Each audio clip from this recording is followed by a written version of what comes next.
नगरोटा और बड़गांव सीट पर होने वाले उपचुनाव को लेकर नेशनल कॉन्फ्रेंस और कांग्रेस ने अभी तक अपने पत्ते नहीं खोले हैं। हालांकि खबर सामने आ रही है कि आज शाम तक नेशनल कॉन्फ्रेंस बड़गांव सीट पर उम्मीदवार का ऐलान कर सकती है। नेशनल कॉन्फ्रेंस आगा सैयद महमूद को टिकट दे सकते हैं, वहीं नगरोटा सीट पर कांग्रेस ठाकुर बलवान सिंह को उम्मीदवार के तौर पर उतार सकती है।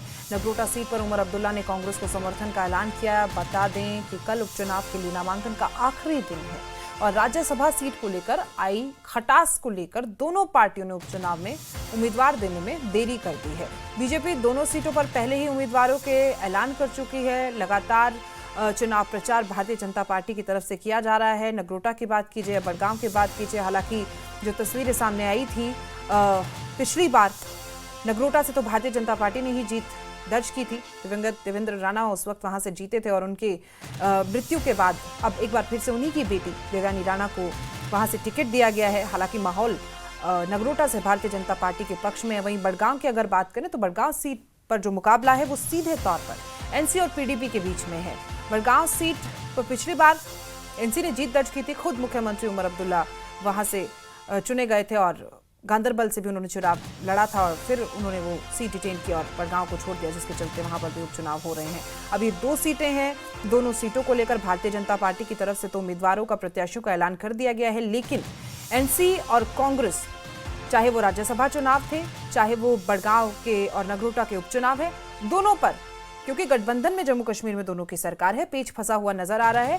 जो सीट कांग्रेस डिमांड करती है, मांगती वो एनसी की तरफ से नहीं दी जाती। राज्यसभा में भी जब प्रत्याशियों के नाम देने थे तब भी हमने ऐसा ही देखा था और अब एक बार फिर से जो स्थिति नगरोटा में है, क्योंकि उमर अब्दुल्ला ने जब प्रेस कॉन्फ्रेंस की उन्होंने कहा कि कांग्रेस की तरफ से अगर कोई स्ट्रांग कैंडिडेट दे दिया जाता है तो हम समर्थन देंगे कांग्रेस को। स्थिति साफ नहीं है, बातों बातों में कह दिया गया है एनसी की तरफ से कि कांग्रेस को हम समर्थन दे रहे हैं, लेकिन अब तक दोनों ही सीटों पर उम्मीदवारों का ऐलान नहीं हुआ है। ऐसे में जब आखिरी तारीख कल है नामांकन की।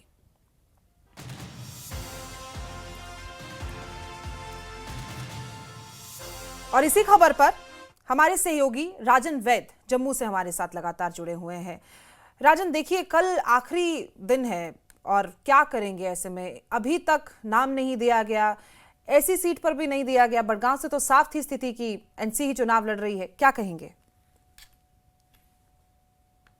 बिल्कुल, देखिए जो कांग्रेस पार्टी में जो सूत्र है उनका साफ कहना है कि एक जो खटास है वो गठबंधन में जो है वो आ चुकी है, क्योंकि राज्यसभा की सीटों को लेकर जो है जो विवाद कांग्रेस पार्टी और नेशनल कॉन्फ्रेंस में पैदा हुआ था अब वो ज्यादा बढ़ गया है। और मैं आपको बता दूं कि हालांकि कांग्रेस पार्टी जो न्यूज 18 के जो रिलायबल सोर्सेज कहते हैं कि कांग्रेस पार्टी का अभी जम्मू नगरोटा से भी कैंडिडेट जो है अनाउंस होने पे जो है शंका बनी हुई है। हालांकि पार्टी के जो नेता हैं जम्मू के, उन्होंने पार्टी आलाकमान से बात की है कि यदि हम कंटेस्ट करते हैं, कोई स्ट्रॉन्ग कैंडिडेट लाते हैं जम्मू नगरोटा सीट में बीजेपी के खिलाफ, तो वो जीत सकते हैं उस सीट को। अब अंतिम फैसला जो है वो आलाकमान को लेना है, लेकिन कहीं ना कहीं नाराजगी जो है वो आलाकमान को है, क्योंकि उनको उम्मीद थी कि राज्यसभा में जो है जो सीट शेयरिंग जो है वो इक्वल होगी नेशनल कॉन्फ्रेंस और कांग्रेस में। लेकिन नेशनल कॉन्फ्रेंस ने 3 कैंडिडेट अपने दिए और चौथे कैंडिडेट के लिए उन्होंने कांग्रेस को कहा, लेकिन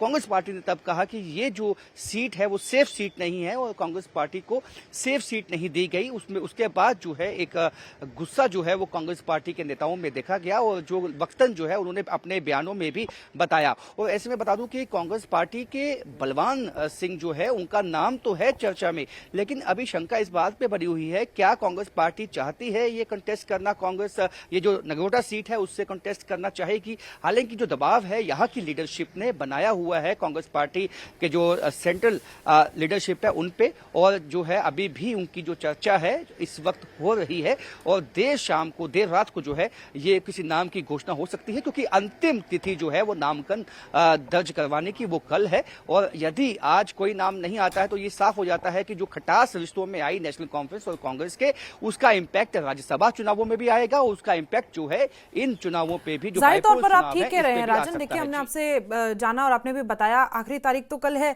लेकिन अहम होता है भले ही बड़गांव सीट पर सीधा मुकाबला एनसी और पीडीपी के बीच में हो, लेकिन क्या आपको लगता है कि भारतीय जनता पार्टी ने समय रहते अगर प्रत्याशियों के नामों का ऐलान कर दिया तो जो नंबर होता है वोटर्स का, उसमें कोई फर्क देखने को मिल सकता है? हो सकता है पिछली बार की तरह जीत दर्ज एनसी कर ले, लेकिन क्या प्रत्याशी, अगर आप समय से पहले आप माहौल बना देते हैं, क्या उसका फायदा मिलेगा भारतीय जनता पार्टी को बड़गाम से? जी बिल्कुल फायदा मिलेगा। देखिए, देवयानी राणा नगरोटा से बहुत ही स्ट्रॉन्ग कैंडिडेट हैं बीजेपी के, क्योंकि उनके पिता देवेंद्र सिंह राणा जो है 2014 में जब प्रचंड मोदी वेव थी तब भी वो जीत के आए थे।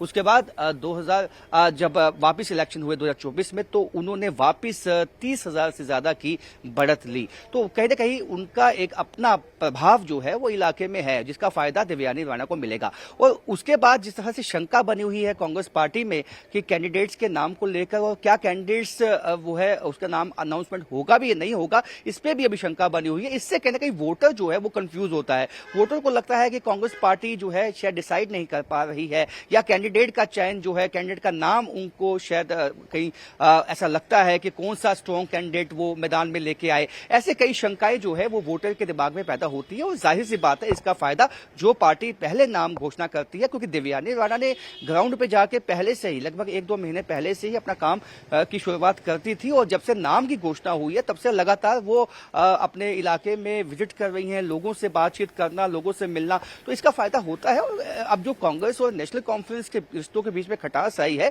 उसका यदि इंपैक्ट अगर राज्यसभा चुनावों में भी आता है और कांग्रेस एब्सटेन कर जाती है, उसका सीधा फायदा वो भी बीजेपी को मिल सकता है। तो ऐसे में सियासत में कुछ भी संभव हो सकता है। तो ऐसे में देखना होगा कि अब आने वाले दिनों में ये ऊंट किस करवट बैठता है। जी राजन, इसके बारे में भी आपने जानकारी दी, हमारे दर्शकों तक पहुंची। लेकिन देखिए, महत्वपूर्ण ये भी है क्योंकि पिछले बार की अगर हम नतीजे देखें तो लगभग नगरोटा से कांग्रेस को 5,000 साढ़े 5,000 वोट मिले थे। और ऐसे में एनसी ने कहा कि गठबंधन के साथ चलते हैं, सीट आपको दे देते हैं। अभी तक कह रहे हैं कि इंतजार कर रहे हैं, आलाकमान देगा नाम, उसके बाद हम बताएंगे। तो क्या कोई कहते हैं कि मीठी गोली दे दी हो इस तरीके से, क्योंकि साफ है जिस तरीके से पीछे रिजल्ट रहा था, अब की बार फिर से इनको नाम डिसाइड करने में इतना समय लगा रहे हैं, कहीं ना कहीं अंदाजा तो होगा हार तो होने वाली है।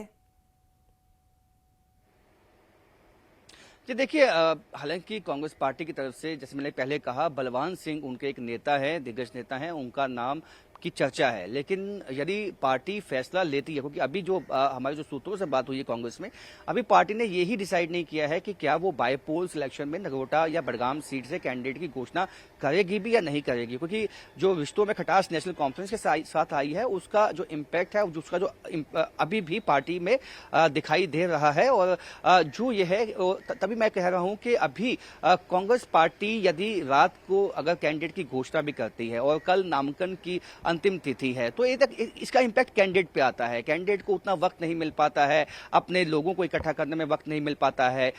तो यदि पहले समय से जो है नाम की घोषणा हुई हो, तो कोई रैली जो है, जैसी तरह से देवयानी राणा ने अपनी नामांकन रैली का आयोजन किया नामांकन भरने के बाद, तो ऐसे में कांग्रेस पार्टी जो है स्ट्रेटजी बनाने में कहीं थोड़ा सुस्त दिखाई दे रही है। लेकिन देखना होगा कि आज शाम तक कांग्रेस पार्टी किस नाम की घोषणा करती है और क्या स्ट्रेटजी कांग्रेस की पार्टी की तरफ से रहती है इन चुनावों पे, किस तरह से वो क्योंकि जमीनी सतह पे जो है कहीं ना कहीं लोगों से जो एक कटाव है कांग्रेस पार्टी का, वो भी साफ दिखाई दे रहा है। चलिए, ये तो बात हो गई नगरोटा सीट की। राजन, दोनों ही सीटें, दोनों सीटों पर चुनाव होने हैं और ऐसे में दोनों की अपनी अपनी एक स्पेशलिटी है। और ऐसे में देखिए, बड़गांव सीट पर यहाँ जो मुद्दा फंसा है वो आगा रहुल्ला वाला, उसको लेकर क्या कुछ हमें और इंफॉर्मेशन सामने मिली है? क्योंकि बार बार मुख्यमंत्री उमर अब्दुल्ला का ये कहना कि हमारे वरिष्ठ नेता है, मुझे नहीं जानकारी है कि क्यों नाराज है, या मुझे पता ही नहीं है इस बात के बारे में, या मेरी उनसे बात नहीं हुई है,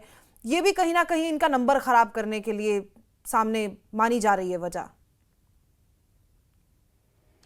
देखिए, साफ सी एक वजह है, क्योंकि आप देखिए कि सबसे पहले राज्यसभा के चुनाव हैं जो कि 24 अक्टूबर को होने हैं। उसका सीधा इम्पैक्ट जो है वो बाय पोल्स पे आएगा। इसलिए उमर अब्दुल्ला नहीं चाहते हैं कि किसी को नाराज किया जाए, सबको साथ लेके चलना चाहते हैं। जाहिर सी बात है, उमर अब्दुल्ला जो है अपनी पार्टी में चर्चा इस बात पे कर रहे होंगे कि बडगाम सीट जो है नेशनल कॉन्फ्रेंस का एक मजबूत गढ़ रहा है, उस पर कोई स्ट्रॉन्ग कैंडिडेट ले। लेकिन ऐसे में वो आगा सईद रहुल्ला की भी जो है उसमें कोशिश करेंगे। एक जो उनकी राय है, क्या राय है, वो भी जानने की कोशिश की जाएगी, क्योंकि पार्टी को साथ लेकर चलना एक बहुत बड़ा चैलेंज है इस वक्त उमर अब्दुल्ला के लिए। जी बहुत बहुत शुक्रिया राजन आपकी जानकारी के लिए। तो आपको बता दें कि देखिए बहुत कम समय का इंतजार रह गया है, बहुत ही कम समय में उम्मीदवार के नाम की घोषणा कर दी जाएगी एनसी की तरफ से, और इंतजार है। कल दोपहर 3 बजे प्रेस कॉन्फ्रेंस की गई थी, उसमें कहा था कि 48 घंटे का समय और महज 24 घंटे बच गए हैं, और उम्मीद है कि जल्द ही आज शाम तक ही उम्मीदवार का नाम सामने आएगा, कांग्रेस की तरफ से भी और एनसी की तरफ से, दोनों सीटों पर।